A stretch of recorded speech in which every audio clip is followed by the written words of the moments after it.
Hello friends, हूँ भावना राठोड रसोई की रानी चेनल में तमारू स्वागत है।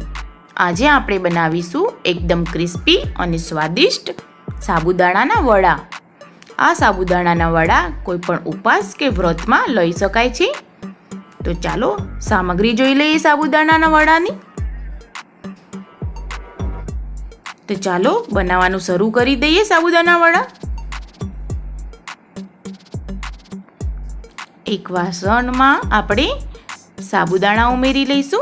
एक वाटकी साबुदाणा लीधा छे, तेमां पाणी उमेरी अने साबुदाणाने सारी रीते धोई लईशुं। 2 થી 3 पाणीए साबुदाणाने धोई लेवाना छे। तो आपड़ा साबुदाणा धोवाई गया छे। हवे तेमां जे साबुदाणा लीधा था ए ज वाटकीथी पाणी उमेरी लईशुं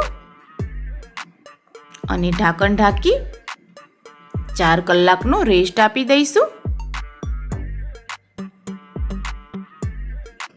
तो 4 कलाक थई गया छे अने आपड़ा साबुदाणा पण सरस रीते सॉफ्ट थई गया छे। हवे एक वासण में साबुदाणा ने लई लईशुं। साबुदाणा कोरा पण पड़ी गया छे एकदम। बटाका ने बाफी अने छीणी लेवाना छे। आ बटाका ठंडा ज लेवाना छे। आ रीते बधा ज बटाका ने छीणी लईशुं आपणे। हवे तेमां शेकेला सिंगदाणा ने क्रश कर्या छे तेने पण उमेरी लईशुं। आदू ने मरचानी पेस्ट ने उमेरी लईए। झीणा कटिंग करेला धाणा ने पण उमेरी लईशुं। स्वाद मुजब मीठું उमेरी लईए अने बधा मसाला ने मिक्स करी लईशुं अने मिश्रण तैयार करीशुं। जो तमने आ मिश्रण ढीलू लागे तो तेमां राजगराना लोट ने उमेरी अने मिक्स करी शको छो। तो आ रीते आपणुं मिश्रण तैयार थई गयुं छे। हवे हाथ में तेल लगावी अने आ रीते साबुदाणाना वड़ा बनावी लईशुं। आ रीते बहु जाडा पण नहीं बहु पतला पण नहीं ए रीतना वड़ा तैयार करीशुं। बधा ज वड़ा आ रीते तैयार करी लईशुं आपणे। तो चालो तળી लईए साबुदाणाना वड़ाने। तेल पण गरम थई गयुं छे। आ रीते बधा साबुदाणाना वड़ाने आपणे तળી लईशुं।